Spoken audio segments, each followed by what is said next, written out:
ఈరోజు తెలంగాణ రాష్ట్రం వచ్చిన తర్వాత చంద్రశేఖరరావు గారు వారి కుటుంబ సభ్యులు 1,00,000 కోట్ల రూపాయలు ఎట్లా సంపాదించుకున్నారు? తెలంగాణ రాష్ట్రం 4 కోట్ల ప్రజల నెత్తి మీద 8,29,000 కోట్ల రూపాయల అప్పెట్లొచ్చింది. మాకు అప్పులు ఎట్లా పెరిగినాయి పాపాల పుట్టలెక్క, మీ ఆస్తులు ఎట్లా పెరిగినాయి 1,00,000 కోట్లకని నేను ఈ వేదిక మీద నుంచి పెద్దలు చంద్రశేఖరరావు గారిని సవినయంగా అడుగుతున్నా, గౌరవప్రదంగా వారికి విజ్ఞప్తి చేస్తున్నా. మీ 1,00,000 కోట్ల సంపాదన నైపుణ్యం ఏందో మా నిరుద్యోగ యువకులకు చెప్పండి.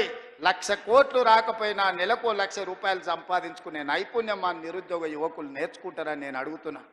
ఒకవేళ నీకు రావడానికి ఇబ్బంది అయితే విడతల వారీగా 1000 మందిని నీ దగ్గరికే ఫామ్ హౌస్కు పంపిస్తా.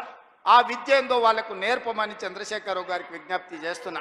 ఎందుకంటే ప్రతి నెల 3,92,000 రూపాయలు మీరు జీత భత్యాలు తీసుకుంటున్నారు కదా. తీసుకున్న జీతం కింది కన్నా తెలంగాణ యువకులకు ఈ శిక్షణ ఇవ్వమని చంద్రశేఖరరావు గారిని నేను అడుగుతున్నా. ఇవాళ వాళ్ళందరూ ఏందో పోయినట్టు, కొల్లగొట్టకపోయినట్టు వాళ్ళ ఆస్తిని, తుఫాన్ వస్తే దివిసీమ తుఫాన్లో మొత్తం సర్వం కోల్పోయిన వాళ్ళు వెనకటికి మనకు ఊర్లలో కడుక్కునేటోళ్ళు వచ్చేటోళ్ళు ఈడ జర సీనియర్లు ఉంటే తెలుసు.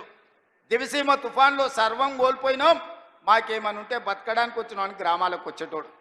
దివిసీమ తుఫాన్లో కొట్టుకపోయిన వాళ్ళకంటే వాళ్ళ కుటుంబం దిగాలు పడిపోయి ఉన్నారు. అధికారం శాశ్వతం అనుకున్నారా అని నేను అడుగుతున్నా.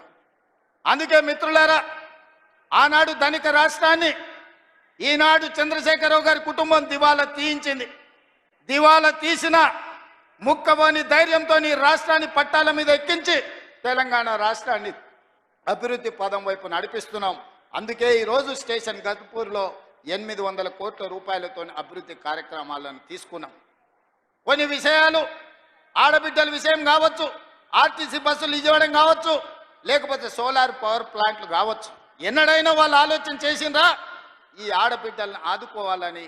ఈరోజు మా స్వయం సహాయక సంఘాలను అడుగుతున్నా, మీ పావలా వడ్డీ కానీ మీ జీరో వడ్డీ కానీ ఎన్నడన్నా మిమ్మల్ని 10 ఏళ్ళల్లో ఇంటి బయటికి రానిచ్చిండ్రా బీఆర్ఎస్ వాళ్ళు, గత ప్రభుత్వం అని నేను అడుగుతున్నా.